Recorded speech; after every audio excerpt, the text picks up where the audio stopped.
आइए सुनते हैं पार्ट 6 में आयशा की बचपन की कहानी और उनके माता पिता की।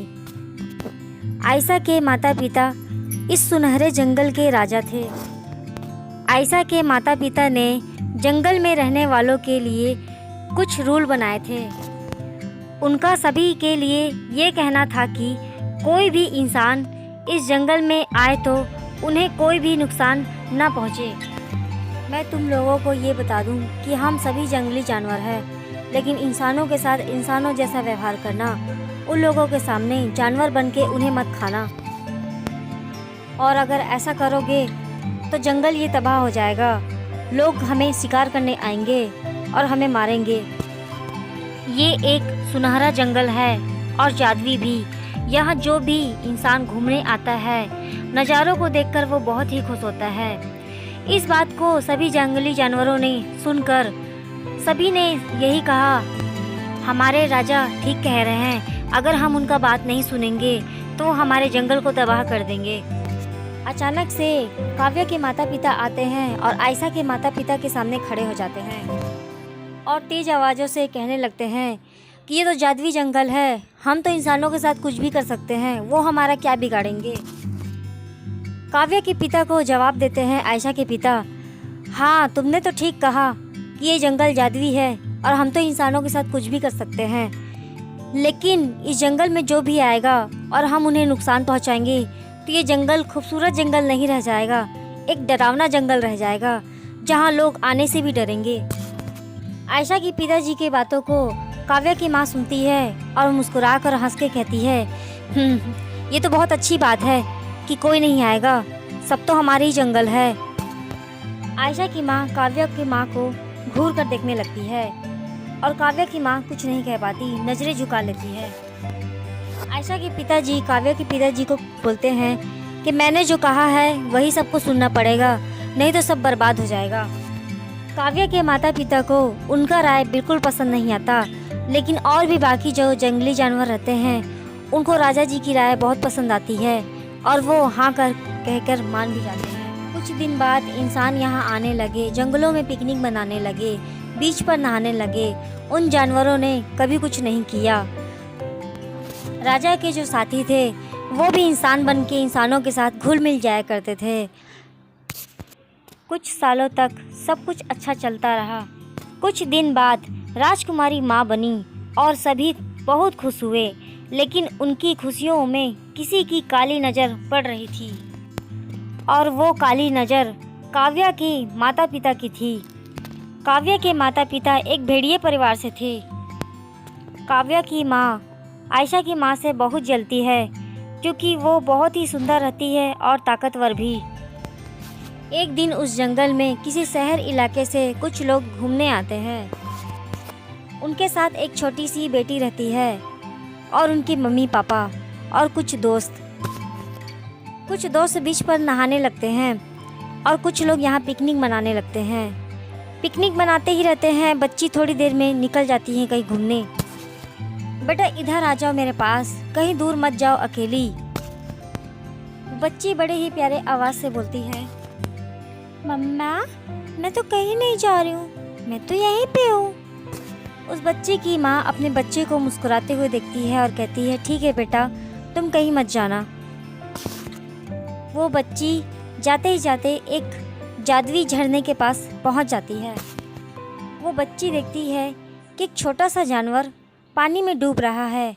वो पास जाके देखती है उसे और हैरान हो जाती है, अरे ये तो शेर का बच्चा है और कितना प्यारा है, और ये पानी में कैसे डूब रहा है, यहाँ किसने ला के छोड़ा। उस बच्ची को शेर के बच्चे से नहीं डर लगता क्योंकि वो बहुत छोटा रहता है। वो बिल्कुल बिल्ली के बच्चे जैसा रहता है। वो डूबता हुआ बच्चा उसी राजकुमारी का रहता है। राजकुमारी की भी नज़र अचानक से अपने बच्चे पर पड़ती है कि मेरा बच्चा डूब रहा है।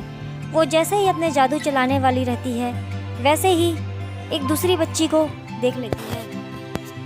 वो देखती है कि ये तो इंसानी बच्चा है किसी का और मेरे बच्चे को बचा रही है।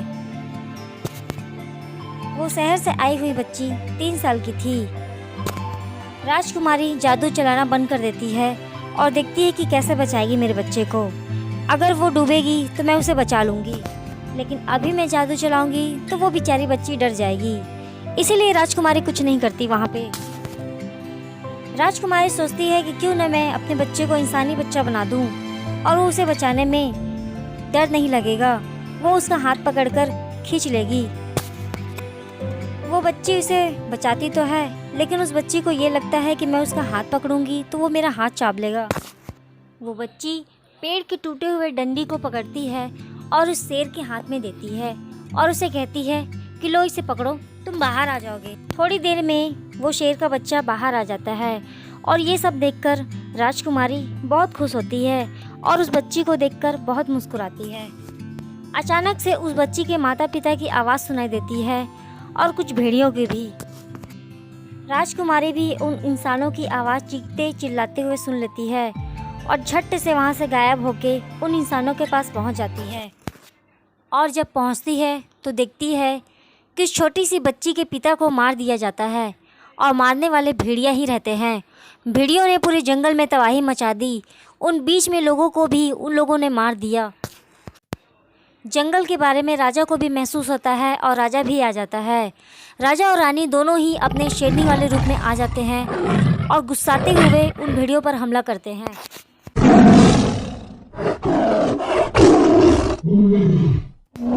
और थोड़ी देर में वो शहर वाली बच्ची भी आ जाती है अपने माँ के पास और देखती है कि मम्मा उसकी घायल है और उसके पिताजी ख़त्म हो चुके हैं। उसका पूरा परिवार ख़त्म हो जाता है उसकी माँ को छोड़कर। वो बच्ची बहुत रोती है, बहुत चिल्लाती है। अचानक से भेड़िया उसके पास भी आता है। उस बच्ची के चारों ओर भेड़िया आ जाते हैं और उसके साथ काव्या के पिताजी भी रहते हैं। काव्या के पिताजी उस बच्ची को जान से मार देते हैं, उसे खा लेते हैं। जब राजकुमारी ये सब देखती है तो राजकुमारी तुरंत ही उस भेड़िए को मार देती है, जान से उसके टुकड़े टुकड़े कर देती है। काव्या की माँ पीछे से आके राजकुमारी पर हमला करती है और राजकुमार जब वहाँ पे आता है और देखता है कि राजकुमारी पर हमला किया जा रहा है, वो अपनी राजकुमारी को बचाता है और पूरे जंगली जानवरों के सामने कहता है कि ये भेड़िए हमारे जंगल में रहने के लायक नहीं हैं, उन्हें जंगल से निकाल दिया जाता है। काव्या की माँ घुराते हुए उसे कुछ नहीं कहती है और अपने पति को उठाकर ले जाती है और उनके जो साथी भेड़िया रहते हैं वो भी दूसरे जंगल चले जाते हैं। यहाँ पे राजकुमारी अपने राजा को रोते हुए बताती है कि ना जाने वो कौन सी छोटी सी बच्ची आई थी, कहाँ से आई थी, जो मेरे बच्चे को डूबते हुए बचा रही थी। उस बच्ची को इन लोगों ने मार दिया। राजकुमारी राजा के कंधों में लिपटकर रो रही थी। यही सब सोचते सोचते राजा भी मन ही मन यही सोचता है कि जंगल को सुंदर सा जंगल कहा जाता है और इसे अब लोग डरावना जंगल कहेंगे। अचानक से राजकुमारी को चूड़ी की आवाज़ सुनाई देती है और वो अपने बाएं ओर देखती है कि उस छोटी सी बच्ची की माँ अभी भी जिंदा है। वो घायल औरत खड़ी होती है और सब तरफ देखती है कि उसका पति मर चुका है और उसके जो साथ आए थे वो उनके हाथ पैर कटे हुए फेंकाए हुए हैं। राजकुमार अपनी राजकुमारी को कहता है कि हमें थोड़ी जंगल के पास छुप जाना चाहिए, वो हमें देख के डर जाएगी। वो औरत अपने बच्ची को दर्द भरी आवाज़ से पुकारती है और रोती है, आयशा, आयशा मेरी बच्ची, कहाँ हो तुम, कहाँ हो मेरी बच्ची, मेरे पास आओ मेरे बेटा, कहाँ हो तुम। राजकुमारी को उसका दर्द देखा नहीं जाता और वो रोने लगती है।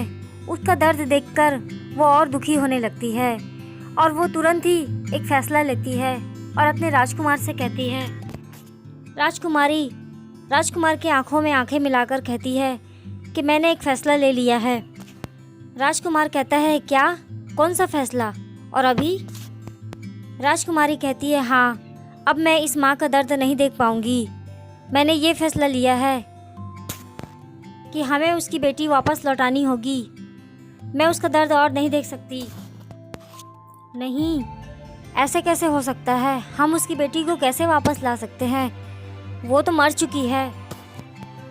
राजकुमारी अपनी जिद में अड़ जाती है और कहती है, नहीं, बस हो गया, मैंने ये फ़ैसला कर चुका है। मैं भी माँ हूँ और वो भी माँ है। उसका दर्द मेरा दर्द हो गया है और मैं उसके दर्द को और देर तक बर्दाश्त नहीं कर सकती। राजकुमार कहता है तो फिर बता दो तुम्हारा फैसला क्या है। राजकुमारी कुछ कहने ही वाली रहती है और आंधी तूफान चलने लगता है। वो राजा से कहती है कि मैं अपने बच्चे को उसके बच्चे का रूप दे सकती हूँ। राजा झट से नहीं बोलता है और अपनी राजकुमारी को समझाता है, हमारी बेटी जैस्मिन हमसे दूर मत करो, वो हमारी बेटी है और तुम उस शहरी इलाके में उसे क्यों भेजना चाहती हो। वो एक न एक दिन जानवर बन जाएगी, वो अपनी शक्ति पर काबू नहीं कर पाएगी। राजकुमारी अपने राजा को समझाती है और कहती है कि मैं उसकी सारी शक्ति ले लूँगी और वो एक नॉर्मल इंसान बन जाएगी और हमारी बेटी जैस्मिन हमसे कभी भी दूर नहीं होएगी। वो कभी न कभी इस जंगल में ज़रूर आएगी और जब वो इस बहते हुए झरनों के पानी को जब वो छुएगी तो उसकी सारी पावर उसके पास आ जाएगी। राजकुमारी जैसे तैसे अपने राजा को मना ही लेती है और राजा तैयार हो जाता है उसके फैसले पर। क्या राजकुमारी सच में अपनी बेटी को उस औरत को सौंप देगी और उसकी बेटी की जैसे उसका चेहरा बना देगी? क्या वो औरत पहचान जाएगी कि ये कोई और है? अगर आपको कहानी अच्छी लग रही हो प्लीज़ सब्सक्राइब करें और देखते रहिए जंगल क्वीन।